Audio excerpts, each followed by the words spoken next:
Hi dears, എല്ലാവർക്കും നമസ്കാരം. മൗനരാഗം സീരിയലിൻ്റെ നാളത്തെ സൂപ്പർ ഹിറ്റ് പ്രമോ വിശേഷത്തിലേക്ക് എല്ലാവർക്കും സ്വാഗതം കേട്ടോ. അതിനു മുന്നേ ആരെങ്കിലുമൊക്കെ ആദ്യമായിട്ടാണ് നമ്മുടെ ഈ ഒരു ചാനൽ കാണുന്നതെങ്കിൽ നിങ്ങൾക്ക് ഇഷ്ടപ്പെട്ട് കഴിഞ്ഞാൽ ഇപ്പം തന്നെ ഒന്ന് ലൈക്ക് ചെയ്തേക്കണേ. അതുപോലെ തന്നെ സബ്സ്ക്രൈബ് ചെയ്ത് കാണാത്തവരൊക്കെ ഒന്ന് സബ്സ്ക്രൈബ് ചെയ്തോടെ സപ്പോർട്ട് ചെയ്തേക്കണം. അപ്പം നേരെ നമുക്ക് കിരണിൻ്റെയും കല്യാണിയുടെയും ഒക്കെ നാളത്തെ ആ ഒരു വിശേഷത്തിലേക്ക് പോയാലോ. അങ്ങനെ നമ്മുടെ കിരണിനെ കൊല്ലാനുള്ള ആ കൊട്ടേഷനൊക്കെ മുരുകൻ എന്ന് പറയുന്ന ഒരു വാടക കൊലയാളിക്ക് കൊടുത്തതിന് ശേഷം ബകാസുരൻ നല്ല സന്തോഷത്തിൽ നിൽക്കുക. ഇനി താൻ ആഗ്രഹിക്കുന്നത് പോലെ തന്നെ തൻ്റെ പെങ്ങൾ കരയുന്ന കാഴ്ച അത് തനിക്ക് കാണാൻ പറ്റുമല്ലോ. എത്രയും പെട്ടെന്ന് ആ കാഴ്ച കാണണം. അതിനുശേഷം അവളെയും ആ ആൽബിയെയും സോണിയും ഒക്കെ കൂടി തീർത്തിട്ട് അവളുടെ പേരിലുള്ള എല്ലാ സ്വത്തുക്കളും തൻ്റെയും തൻ്റെ മോളുടെയും പേരിലാക്കണം. അതുമാത്രമാണ് ഈ ദുഷ്ടൻ്റെ ഒരേ ഒരു ചിന്ത.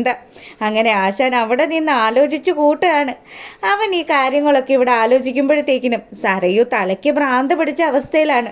സരയുനാണെങ്കിലോ മനുവേട്ട എന്ന് വിളിച്ച് നമ്മുടെ മനോഹറിൻ്റെ പിന്നാലെ നടന്ന സരയു ആണല്ലോ. അപ്പം മനുവേട്ടൻ അച്ഛൻ മൂലം ഈ വീട്ടിൽ നിന്ന് ഇറങ്ങിപ്പോയിട്ട് മനുവേട്ടൻ തിരികെ ഒന്ന് വന്നതോ വിളിച്ച് സംസാരിച്ചതോ ഒന്നുമില്ല. അതുകൊണ്ട് തന്നെ നമ്മുടെ സരയുന് നല്ല ദേഷ്യമുണ്ട്. അവൾ ശാരിയുടെ അടുത്ത് വന്നിട്ട് പറഞ്ഞു, അമ്മേ, ആ തന്തയെന്ന് പറയുന്ന അയാൾ കൊണ്ടാണ് ഏറ്റവും വലിയ പൊറുതിക്കേട്. ഇനി എന്തു പറയാനാ, എൻ്റെ മനുവേട്ടൻ എത്ര സ്നേഹത്തോടു കൂടിയാണ് എന്നെ നോക്കിയിരുന്നത്. അദ്ദേഹം ഇപ്പം എന്നെ ഒന്ന് വിളിക്കുകയോ സംസാരിക്കുകയോ ഒന്നും ചെയ്യാത്ത അവസ്ഥയായില്ലേ. എല്ലാത്തിനും കാരണം എൻ്റെ അച്ഛനാണ്. ഞാൻ എന്തായാലും എൻ്റെ മനുവേട്ടനെ വിളിച്ചൊന്ന് സംസാരിക്കട്ടെ, ഏട്ടൻ എന്താ പറയുന്നതെന്ന് അറിയട്ടെ, എന്നിട്ട് വേണം അച്ഛനെ എന്ത് ചെയ്യണമെന്ന് തീരുമാനിക്കാനെന്ന് പറഞ്ഞ് അവൾ ആ ഫോൺ എടുക്കുകയാണ്. അങ്ങനെ നമ്മുടെ മനോഹറിനെ വിളിച്ചു. ഈ സമയമാണെങ്കിൽ തൻ്റെ പുതിയ എങ്ങനെ വലയിലാക്കാമെന്ന ആലോചനയിലാണ് മനോഹർ. അങ്ങനെ നമ്മുടെ സരയു വിളിച്ചതും നാശം വിളിക്കുന്നുണ്ട്. എന്തു പറയാനാണാവോ വിളിക്കുന്നത്. അവളുടെ തൻ്റെ ബകാസുരൻ എന്നെ കൊല്ലാൻ കൊടുക്കാനാണോ എന്ന് തമ്പുരാൻ അറിയാമെന്ന് പറഞ്ഞ് നമ്മുടെ മനോഹർ ഫോൺ എടുക്കുക. പറയുമോളെ, എന്താ വിളിച്ചത്? മനുവേട്ട കഷ്ടമുണ്ട് കേട്ടോ.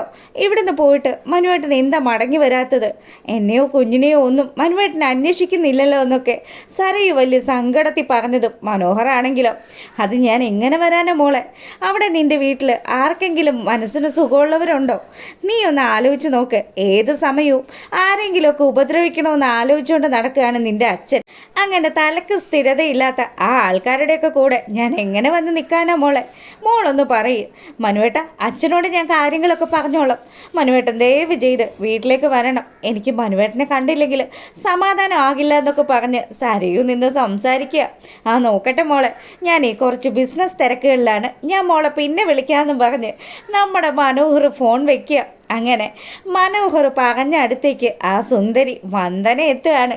വന്ദനയെ കണ്ട പാടെ തന്നെ സ്ഥിരം പുള്ളിക്കാരൻ്റെ ഡയലോഗുകൾ ഉണ്ടല്ലോ, എൻ്റെ ജീവിതത്തിൽ ആദ്യമായിട്ട് കാണുന്നത് ഇത്രയും സൗന്ദര്യമുള്ളൊരു പെണ്ണിനെ എന്നൊക്കെ പറഞ്ഞ് നമ്മുടെ മനു ആ വന്ദനയുടെ അടുത്ത് ചെന്ന് സംസാരിക്കാൻ തുടങ്ങി. അവൾ ഊമയാണെന്ന് പറഞ്ഞതുകൊണ്ട് തന്നെ മനോഹർ പറയുന്ന കാര്യങ്ങൾക്കൊക്കെ തിരികെ ആക്ഷനൊക്കെ നൽകി. അവളും വലിയ സന്തോഷത്തിൽ മനുവിനോട് താല്പര്യമുള്ള മട്ടിൽ തന്നെയാണ് സംസാരിക്കുന്നത്. അങ്ങനെ മനോഹർ വിചാരിച്ചു, എൻ്റെ ജീവിതത്തിൽ പുതിയൊരു വസന്തം കൂടി വരാൻ തുടങ്ങുകയാണ്. എന്തായാലും ഇവൾ അത്യാവശ്യം തരക്കേടില്ലാത്ത ഒരു കുടുംബത്തിലാണെന്ന് മനസ്സിലായത് കൊണ്ട് തന്നെ മനോഹർ ഇനിയിപ്പം ഇത് തന്നെയാണ്, സരയുനെ തേച്ചിട്ട് സരയുനെ ഉപേക്ഷിച്ചതിന് ശേഷം ഇവളുടെ കൂടെ കൂടാമെന്നുള്ളൊരു പ്ലാനിലാണ് നമ്മുടെ മനോഹർ ഉള്ളത്. അങ്ങനെ ആ ഒരു സീൻ കഴിയുമ്പോഴാണെങ്കിലോ ഈ വന്ദന എന്ന് പറയുന്ന ക്യാരക്ടർ ആരാണെന്നും അവൻ എന്തിനാണ് ഇങ്ങനെ അഭിനയിക്കുന്നത് എന്നുള്ള കാര്യങ്ങളൊക്കെ വ്യക്തമാക്കുകയാണ്. അപ്പോൾ നമ്മുടെ നിഷയുടെ കസിനാണ് ഈ പറയുന്ന വന്നിരിക്കുന്ന വന്ദനയായിട്ട് വന്നിരിക്കുന്ന പയ്യൻ. അവൻ നമ്മുടെ ജുബാനെയും നിഷയെയും അതുപോലെ നിത എന്ന് പറയുന്ന ആ പെൺകുട്ടിയെയും കല്യാണിയും ഒക്കെ വിളിച്ചു കൂട്ടിയിട്ട് അവരോടൊക്കെ ആയിട്ട് സംസാരിക്കുക. അതെ, ഇത്രയും നാളും എൻ്റെ നിഷയെ ശല്യം ചെയ്തിരുന്നതും നിഷയുടെ ജീവിതം തകർക്കാൻ ശ്രമിച്ചിരുന്നതും ഒക്കെ ഈ പറയുന്ന മനോഹറാണെന്ന് മനസ്സിലാക്കിയതിന് ശേഷമാണ് ഞാൻ അവൻ്റെ മുന്നിൽ പെൺവേഷത്തിൽ ചെന്നിരിക്കുന്നത്. അവനെ ഇത്രയും കാലവും പെൺപിള്ളേരെയാണ് പറ്റിച്ചതെങ്കിൽ ഇനി അവനെ ഒരുത്തി പറ്റിക്കുന്നത് എങ്ങനെയാണെന്ന് അവൻ മനസ്സിലാക്കുമെന്ന് കൂടി ഇവൻ ഇവിടെ ഇരുന്നുകൊണ്ട് പറയുമ്പോൾ കല്യാണി പറഞ്ഞു, സമ്മതിക്കണം കേട്ടോ. അതെ, ഇപ്പം ഈ സംഭവിച്ച കാര്യങ്ങൾ മുഴുവനും മറന്ന് നിഷയെ കല്യാണം കഴിക്കാൻ വരെ ഞാൻ തയ്യാറായതാ. പിന്നെ ഇവൾ സമ്മതിക്കാത്തത് കൊണ്ടാണ്. അങ്ങനെയൊക്കെ പറയുന്ന സമയത്ത് ആ ചെറുപ്പക്കാരൻ അത്യാവശ്യം കൊള്ളാവുന്ന ഒരുത്തനാണെന്ന് നമ്മുടെ കല്യാണിക്ക് ബോധ്യപ്പെട്ടു കേട്ടോ. കല്യാണിയാണെങ്കിൽ കാര്യങ്ങളൊക്കെ അവരോട് സംസാരിച്ചുകൊണ്ട് നിൽക്കുക. ആ സമയമാണെങ്കിൽ നമ്മുടെ കാർത്തിക വിളിക്കുന്നു. കാർത്തികയുടെ ഫോൺ വന്നതും അതെ ഇച്ചിരി തിരക്കുണ്ട്, ഞാൻ പോയിട്ട് പിന്നീട് വരാമെന്നും പറഞ്ഞ് അവരോട് യാത്രയും പറഞ്ഞ് കല്യാണി നേരെ കിരണിനെ കൂട്ടിയിട്ട് കാർത്തികയുടെ അടുത്തേക്ക് പോവാം. കാർത്തികയുടെ അടുത്ത് ചെന്നിട്ട് ചേച്ചി എന്താ ചേച്ചി വിളിച്ചത്? എൻ്റെ മോളെ ഒന്നും പറയണ്ട. എടി എൻ്റെ ആങ്ങളെയുണ്ടല്ലോ ആ ഗംഗാപ്രസാദ്, അവൻ ജയിലിൽ ആടിയിരിക്കുക. ഇനിയിപ്പം എന്തൊക്കെ സംഭവിക്കുമെന്നൊന്നും അറിയാത്ത അവസ്ഥയാണ്. ഞാനും അമ്മയും നല്ലതുപോലെ ഭയന്നായിരിക്കുന്നതെന്നൊക്കെ കാർത്തിക പറയാൻ തുടങ്ങിയതും കല്യാണിയും കിരണും കൂടി നമ്മുടെ കാർത്തികയെ ആശ്വസിപ്പിക്കാൻ തുടങ്ങി. എന്തിനാ ചേച്ചി പേടിക്കുന്നത്? ദേ ഞാനും എൻ്റെ കിരണേട്ടനും ഒക്കെ ചേച്ചിയുടെ ഒപ്പം തന്നെ ഇല്ലേ, പിന്നെ ചേച്ചി എന്തിനാ ഇങ്ങനെ പേടിക്കുന്നത്? മോളെ അതല്ലടി, അവൻ ആരാണെന്നും അവൻ്റെ സ്വഭാവം എന്താണെന്നും മറ്റാരെക്കാട്ടിലും നന്നായിട്ട് അറിയാവുന്നത് എനിക്കും അമ്മയ്ക്കുമാണ്. അതുകൊണ്ട് തന്നെ അവനെ ഭയക്കണം. അവനെ പോലെയുള്ള ഒരു കൊടും ക്രിമിനലിനെ ഞാൻ എൻ്റെ ജീവിതത്തിൽ കണ്ടിട്ടില്ല എന്ന് കൂടി കാർത്തിക പറയുക. അപ്പോഴും നമ്മുടെ കിരണും കല്യാണിയും കൂടി ചേർന്ന് കാർത്തികയെ ആശ്വസിപ്പിക്കുക. ചേച്ചി ഇതിലും വലിയ പ്രശ്നങ്ങളല്ലേ നമ്മൾ ഇവിടെ നേരിട്ടുകൊണ്ടിരിക്കുന്നത്. അതുകൊണ്ട് ചേച്ചി ഒന്ന് ആലോചിച്ച് നോക്ക്. എൻ്റെ അങ്കിളിനെ പോലെ അത്രയും ദുഷ്ടനൊന്നും ആയിരിക്കില്ല ചേച്ചിയുടെ സഹോദരനായിട്ടുള്ള ഗംഗാപ്രസാദ്. മോനെയുടെ കിരണെ എനിക്ക് നല്ല ഭയമുണ്ടെന്നൊക്കെ കാർത്തിക പറയുകയാണ്.